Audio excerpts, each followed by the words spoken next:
It was good, man. Today we're going to be talking about the top 10 playoff performers this year. And this is going to be based off how good they played, obviously, and how far they were able to carry their teams. So if they played super well individually, but their teams didn't do well, they're not going to rank as high as someone else. So without further ado, let's get right into it. Top 10, I got Ja Morant. He averaged 27 points, 8 rebounds, and almost 10 assists. The Grizzlies obviously were second in the Western Conference this year, had a great season, bunch of young guys. He got hurt the last 2 or 3 games against the Golden State Warriors. Who knows what had happened if he stayed healthy. But overall, Ja was great. He struggled in scoring the ball a couple of games, but he made up with that in passing. He was playing pretty good defense. And again, who knows what could have happened if he stayed healthy against the Warriors. Dylan Brooks was out for a couple games this series, and maybe we're talking about a whole different NBA championship. But anyways, man, that's what happened. Injuries are part of the game. Moving on to the 9th spot, we got Andrew Wiggins. He averaged about 17 points per game, about 8 rebounds, and almost 2 assists. But the main game and the main reason why he's on here is because of his defense. He locked up guys like Jason Tatum, especially in the finals. He did a decent job against Luka, the best that he could. And man, these Warriors wouldn't have won the championship without him. He was incredible. In my opinion, he should have got at least one Finals MVP vote. He was great. Great rebounding, especially in the finals. And man, he just played a huge part, giving Tatum everything he wanted and more defensively. And he's really lived up to being the number 1 overall pick. And congratulations to him. He's All-Star, World Champion this year. What a year for Andrew Wiggins, man. At 8th, we got Brandon Ingram. I think he's one of the most underrated players in the league this year. He led the Pelicans with 27 points, 6 rebounds, and 6 assists. And man, imagine if they had Zion Williamson. They got CJ McCollum, a bunch of good young guys. The Pelicans will be great for years to come. They gave the Suns, took them to seven games.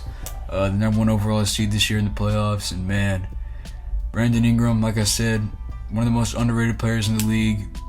He's incredible. Man, so excited for this Pelicans future. They're going to be great in a couple years. Next up, I got Jaylen Brown at 7th. He averaged 23 points, 7 rebounds, and 3.5 assists. And in my opinion, he was the best player in the Celtics for the finals. Jason Tatum obviously didn't really show up, but that 1-2 punch with him and Tatum was great all year, especially in the playoffs in the back half of the regular season. They wouldn't have made it this far without Jaylen Brown. Underrated defender, great slasher, super athletic. He did have a turnover problem a little bit. I believe he was top 3 in turnovers this postseason, but overall, Jaylen Brown, great young star that continues to improve. And the Celtics, they got no reason not to run it back next year. I got the Joker at 6. He averaged 31 points, 13 rebounds, and 6 assists. And honestly, what else could he have done with that terrible Nuggets team? I mean, when you got Aaron Gordon and Will Barton as your second and third stars on that team, obviously you're not going to make it far, especially facing the defending champs. But man, he did everything he could. I just couldn't put him much higher just because obviously he only won 1 game. But let me tell you something. The Nuggets are going to be really good next year. They're getting Jamal Murray back. They're getting Michael Porter Jr. back. Bones Highland's improved. And I wouldn't be shocked if they won the title next year. Joker, obviously, back-to-back MVPs. Arguably top 5 player in the league. He's continued to improve somehow. So the sky's the limit for these guys. And don't be surprised if they win the NBA Finals next year. I'm just telling you right now. Jimmy Butler just makes my top 5. He averaged almost 28 points, 7.5 rebounds, and 4.6 assists this postseason. And he started off looking like Michael Jordan's son, which a lot of people assume that he is just because he looks like him or whatever it is. But he was incredible. He did have a couple down games for the Celtics series. I believe it was games 3, 4, and 5 where he was injured, but he only averaged like 15 points in that 3-game span. But overall, so many 40-point games, so many masterpieces from Jimmy Buckets, man. Great defender. And he really carried that Heat team for a lot of this postseason. And in my opinion, they're beating the Celtics if they're fully healthy. If Kyle Lowry doesn't have a hamstring problem. Tyler Hero was weird that series, but man, Jimmy Butler, incredible postseason. Congratulations to him. They'll be back next year. At 4th, they got Giannis Antetokounmpo, averaging 31 points, 14 rebounds, and 7 assists. And this guy's just simply the best player in the world right now. What he does is unbelievable. He's improved as a shooter, 3-point and free throw. And the Bucks are winning the NBA Finals with Chris Middleton healthy. Unfortunately, he wasn't healthy, but they still took the Celtics to 7 games. And Giannis kind of fizzled out that final game in that series. But overall, he was unbelievable. And he easily would have been higher if he played more games, but obviously he only made it to the second round. But again, a fully healthy Bucks team, and no doubt in my mind they're beating the Celtics. Starting off the top 3, I got Jason Tatum. He averaged almost 26 points, almost 7 rebounds, and 6.2 assists. And I know he struggled pretty badly in the finals. He's probably a little worn down, a little injured. Wiggins was great defensively against him.